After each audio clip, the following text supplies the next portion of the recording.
Kenangan orang benar mendatangkan berkat. Itulah yang menjadi kalimat kunci untuk kita renungkan hari ini. Yang menjadi pertanyaan adalah, berkat apa yang kita dapatkan dengan mengenang orang benar itu? Bagian pertama adalah kenangan atas iman pendahulu. Kenangan atas iman pendahulu kita. Kita baca ayatnya dalam 2 Timotius pasal 1 ayat 5. Sebab aku teringat akan imanmu yang tulus ikhlas, yaitu iman yang pertama-tama hidup di dalam nenekmu Lois dan di dalam ibumu Yunika. Dan aku yakin hidup juga di dalam dirimu. Haleluya. Saudara perhatikan yang saya tandai dengan warna ungu. Di situ kita perhatikan Paulus teringat rupanya akan iman Timotius.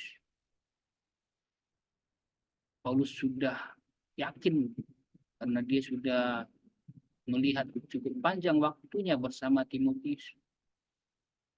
Sehingga dia betul-betul yakin memang Timotius ini beriman. Imannya itu tulus ikhlas. Dan kalau ditelusuri ke belakang, rupanya iman yang ada pada Timotius itu rupanya sudah ada dalam neneknya namanya Lois. Dan sudah ada dalam mamanya namanya Yunike. Perhatikan 3 generasi ini. Lois punya putri namanya Yunike. Yunike punya putra namanya Timotius. 3 generasi. Iman yang sama. Itulah yang dilihat oleh Paulus istimewa pada diri Timotius ini. Aku melihat imanmu anakku. Aku teringat itu. Betapa ajaibnya Tuhan berkarya. Dan betapa luar biasanya aku tersentuh melihat iman yang hidup dalammu. Yang sudah hidup di nenekmu. Hidup di mamamu. Puji Tuhan. Itulah yang saya mau maksudkan kepada kita. Alangkah indahnya jika kita mengenang iman pendahulu kita. Ingatan kita itu adalah ingatan akan yang baik. Bagaimana rupanya iman itu diteruskan kepada generasi demi generasi. Sekalipun ayahnya adalah seorang Yunani, kalau kita baca Kisah Rasul pasal 16 ayat 1. Tetapi itu tidak menghambat bahwa iman yang benar diwariskan kepada anak cucunya. Perhatikanlah, Timotius mewarisi iman mamanya. Saudara, apa yang kita warisi dari orang tua kita? Dan apa yang akan kita wariskan kepada generasi kita, anak cucu kita? Apa? Apakah kita mewariskan harta? Ya, tentu saja. Orang tua harusnya mewariskan harta kepada anak cucunya. Jangan malah mewariskan utang. Tentu saja saya berjuang agar mewariskan harta kepada anak cucu saya. Tapi Bapak Ibu Saudara, tidak selalu yang kita harapkan itu akan terjadi. Tidak selalu memang kita dapat mewariskan harta, tanah, rumah, harta benda berharga, emas, perak, permata. Memang tidak selalu. Tapi ingat, ada yang bisa kita wariskan dengan cuma-cuma. Apa itu, Pak? Imanmu. Perhatikan Timotius, mamanya, neneknya. Mereka mewarisi iman yang sama. Saudara, harta bisa habis, tapi iman tidak. Abraham telah membuktikan itu.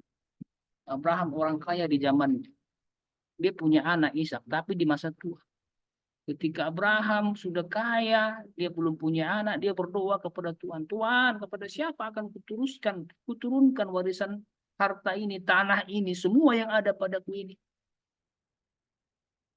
Tuhan berjanji pada anakmu nanti Ishak. Kau akan punya anak dari istrimu Sarah. Tapi lama ternyata tidak kunjung ada anaknya. Abraham berpikir, biarlah kepada hambaku. Dia punya hamba bernama Eliezer yang setia. Semua yang kupunyai ini akan kuberikan kepada hamba. Lalu kemudian dia punya anak dari Hagar, selirnya yang dari hamba Sarah, Ismail. Dia berpikir kepada Ismail lah ini nantinya. Tuhan bilang tidak. Tepat dia berumur 100 tahun, Sarah 90 tahun. Mereka punya anak Ishak. Kepada Ishaklah seluruh harta kepunyaan kekayaan Abraham itu diberikan. Kepada Eliasar, kepada Ismail diberikan pemberian-pemberian. Ishak mewarisi harta benda itu. Tapi apakah harta benda itu bertahan selamanya? Kita mencatat tidak. Kejadian 26 timbullah kelaparan di negeri itu. Dan Ishak tak punya apa-apa lagi. Maka dia harus segera memilih antara menyingkir ke Mesir atau tetap bertahan di tanah Filistin di Gerar. Hanya dua pilihan karena semua sudah habis. Syukurlah Tuhan berkata apa? Tetaplah, menetaplah di situ. Aku akan memberkati engkau.